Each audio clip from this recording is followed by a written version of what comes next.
20절 말씀. 하나님의 말씀 갈라디아서 2장 20절 말씀 한 절만 보겠습니다.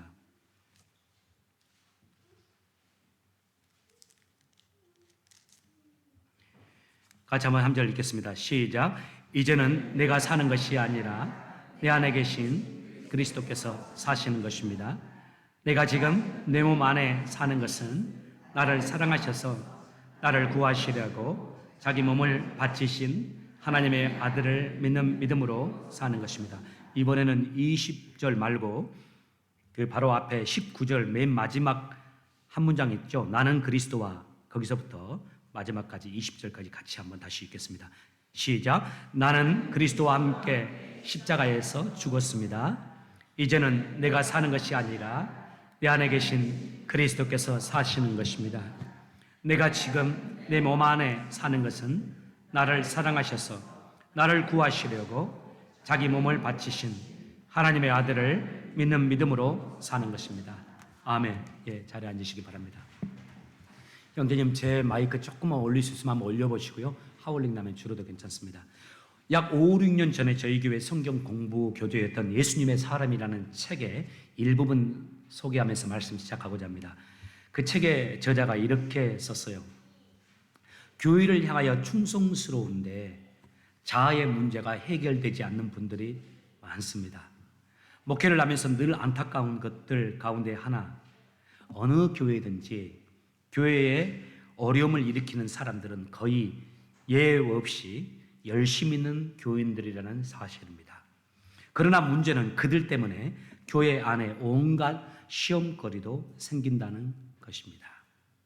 그러면서 그분이 그 교재에서 한 가지 예를 들었어요. 그 예도 하나 소개합니다. 언젠가 여성교회 안에 시험거리가 생겼다고 해서 사정을 가만히 알아보았습니다. 그런데 사정을 파악하고서 어이가 없었습니다.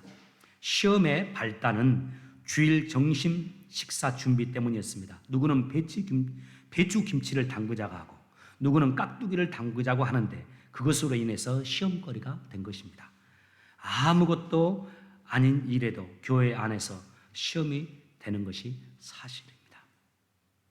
다음은 제가 아는 미국의 한 목사님 이야기입니다. 저희 교회에도 같이 동역하고 있는 찬양 선교하는 모 목사님 이야기죠. 이분이 미국에 찬양 사역을 하는데 자신이 섬기는 찬양팀과 함께 미국 서부의 한 교회에서 찬양 집회를 아주 은혜롭게 마치고 그 교회 식당에서 함께 음식을 나누게 되었습니다. 그런데 음식을 나누는 중에 그 부엌 한쪽에서 두 여성 리더십이 함께 언성을 높이면서 식사 분위기가 좋지 않은 일이 발생했습니다. 찬양 집회에서 많은 은혜를 받았는데 그 받은 은혜가 한순간에 그 두 분으로 인해서 쏟아져 버린 느낌에서 너무나 속이 상했다고 그래요.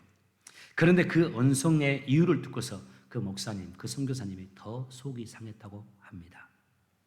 그 언성의 이유 이것이었습니다. 찬양 인도하신 그 목사님, 선교사님에게 커피를 드릴 것인가 아니면 차를 드릴 것인가를 놓고서 두 여성 리더십이 다투었던 겁니다. 여러분, 질문입니다. 여러분, 우리에게 왜 이런 일이 생길까요?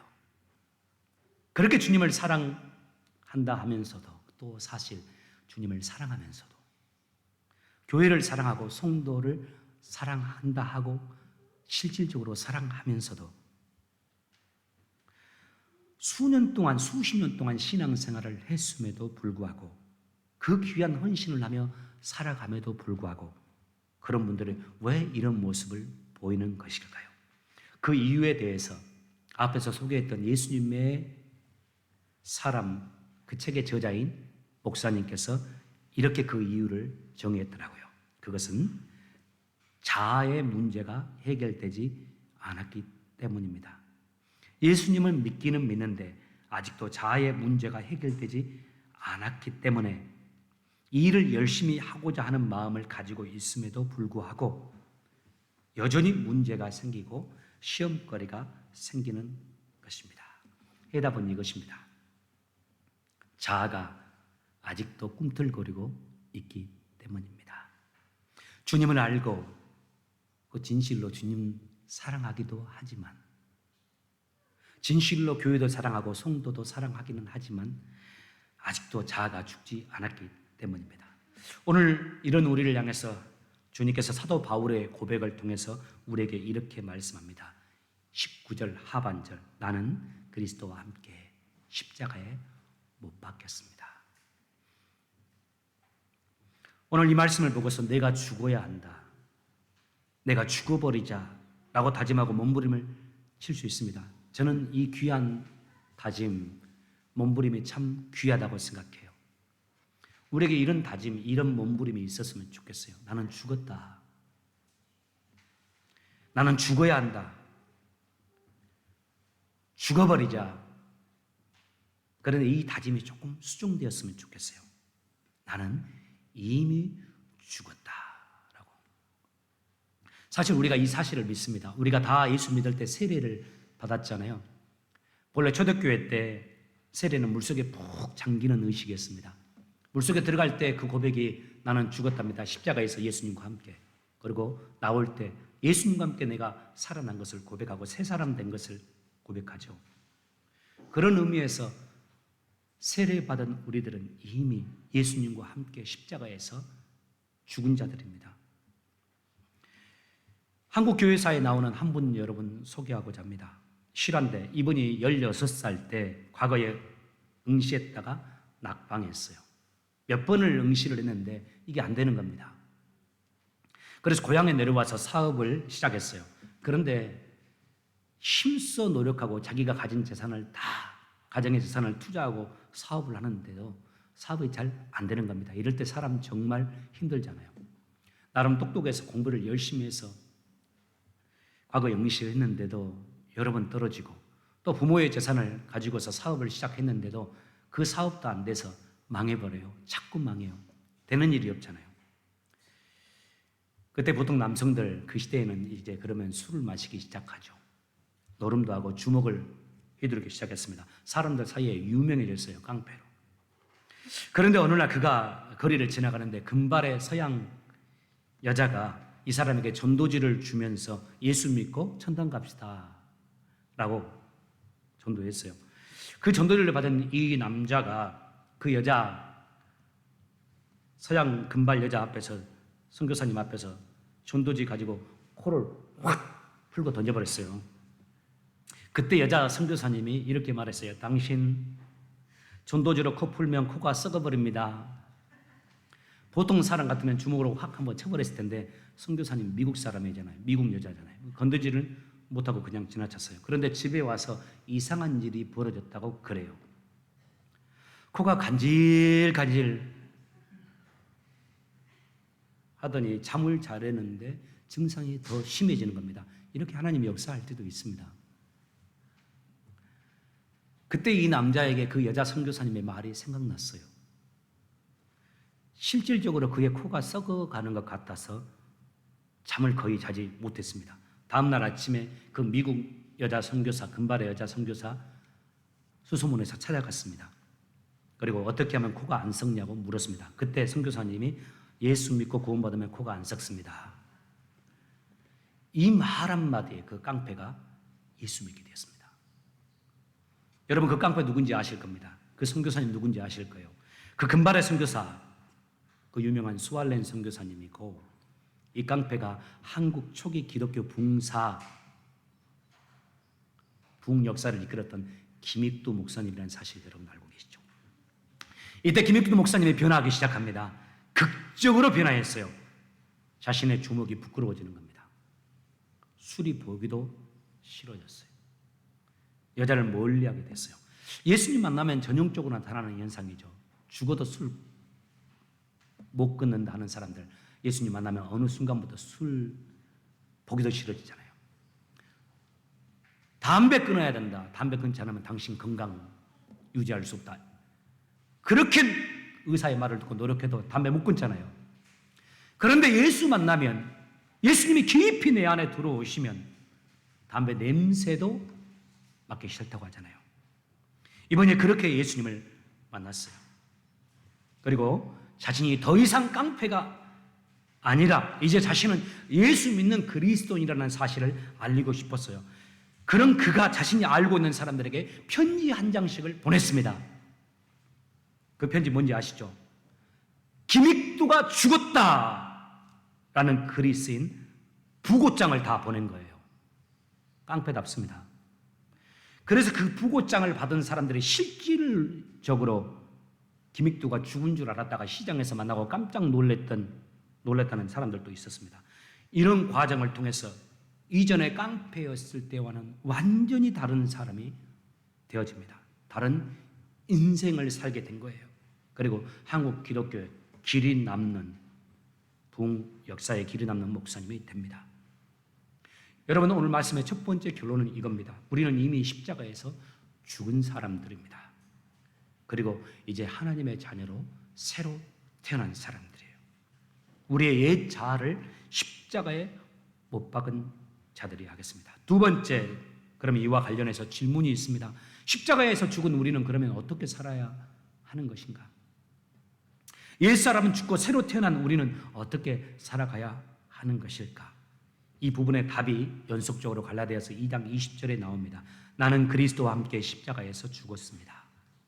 이제는 내가 사는 것이 아니라 내 안에 계신 그리스도께서 사시는 것입니다. 나는 지금 내 몸 안에 사는 것은 나를 사랑하셔서 나를 구하시려고 자기 몸을 바치신 하나님의 아들을 믿는 믿음으로 사는 것입니다. 예수 안에서 죽은 우리, 이제 우리는 예수님이 내 안에서 사시는 인생을 살아가야 한다는 말씀이죠. 예수님이 우리 안에서 어떻게 사실까요? 가장 쉽게 설명하는 것, 예수의 영이신 성령께서 내 안에서 나를 통해서 사시게 하는 겁니다. 성령의 인도하심에 따라 순종하며 살아가는 것. 이제는 내 의지대로, 내 뜻대로, 내 생각대로, 내 감정이나 내 마음대로 행하지 않고 이제 주님의 생각을 따라서 성령께서 원하시는 대로 살아가는 거예요.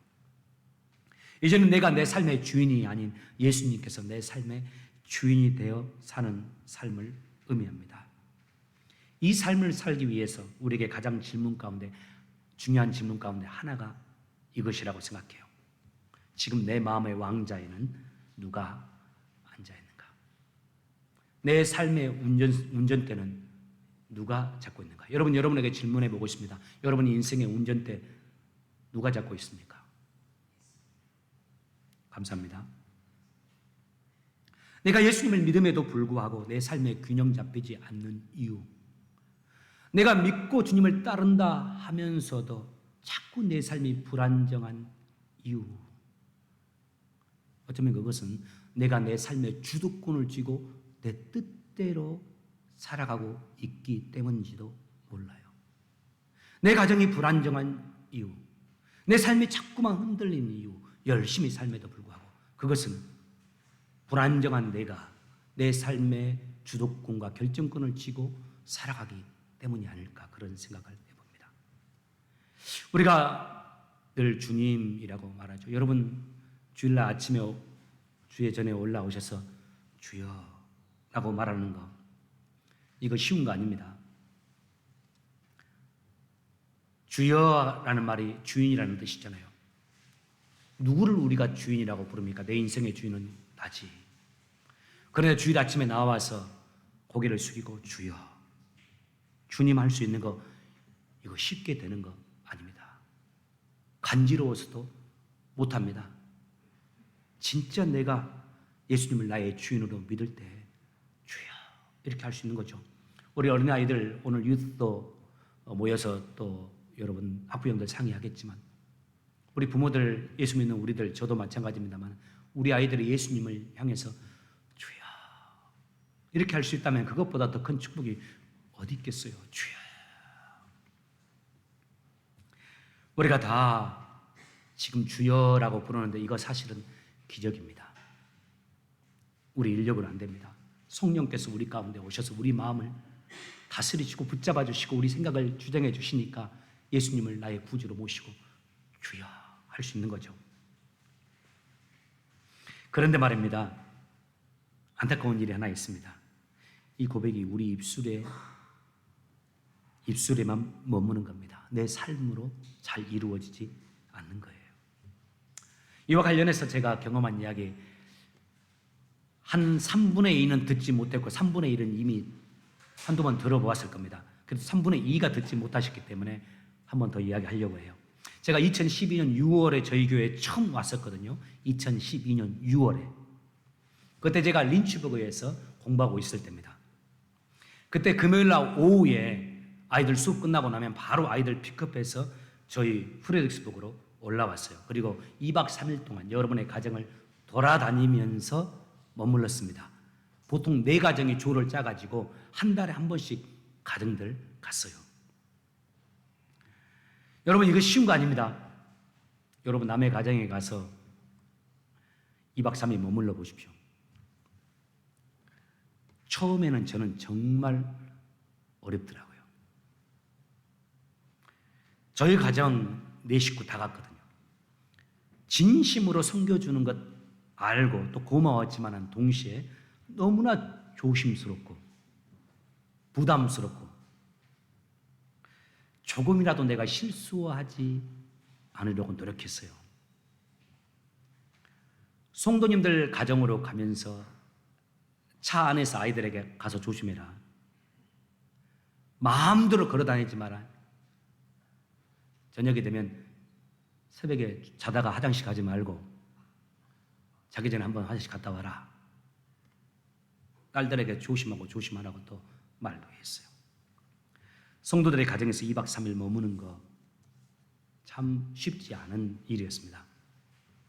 그때 저를 섬기던 가정들 제가 방문하면 늘 하나같이 다 말씀해 주시는 말씀이 있었습니다. 목사님 집처럼 편안하게 지내십시오. 목사님 주인처럼 마음대로 드실 것도 드시고 하고 싶은 거 하십시오. 냉장고 마음대로 여시고 목사님 주인처럼 하세요. 참 고마웠습니다. 진심이란 거 압니다. 그런데 사실 그렇게 하지 못했어요. 그 집에 머무는 동안 여전히 조심했고 주일 아침에 그 집 떠날 때면 금요일 날 제가 그 집에 저녁에 들어왔을 때 그 모습 그대로 세팅하고 나가려고 애를 썼습니다. 하다못해 화장실에 머리카락 떨어진 거 없는가? 변기통에 이물질 묻지는 않았나? 세면대에 치약 좀 묻어서 남아있지는 않는가? 아주 세밀하게 살피고 정리하고 나왔어요. 여러분, 질문입니다. 제가 왜 그랬을까요? 여러분의 그 넘치는 호의, 아름다운 섬김을 받으면서도 제가 왜 그렇게 행동했을까요? 단 한 가지 이유 때문입니다. 저는 손님이기 때문에 그래요. 엄연한 사실은 그 집의 소유권을 여러분들이 가지고 있는 여러분들이 주인이고 저는 여러분들의 호의를 받아서 잠시 방문하여 섬김을 받는 손님이기 때문에요. 이건 변할 수 없는 사실일 거예요. 여러분들이 앞으로도 아무리 아름답게 여러분의 가정으로 저희를 초대하고 섬겨주셔도 이윤식 목사님도 여러분의 가정으로 초대해서 섬겨주셔도 여러분의 공간과 여러분의 시간을 마음대로 할 수는 없을 겁니다. 손님으로서 누릴 수 있는 한도 내에서 최대한 쉬고 즐길 정도일 겁니다. 여러분, 이 사실을 압니까? 오늘날 우리 주님이 우리에게 마치 이 손님과 같은 존재가 되어 있다는 사실. 예수님은 나의 주인입니다 라고 당연하게 말하죠. 그런데 우리의 삶의 모습은 실질적으로 누가 주인입니까?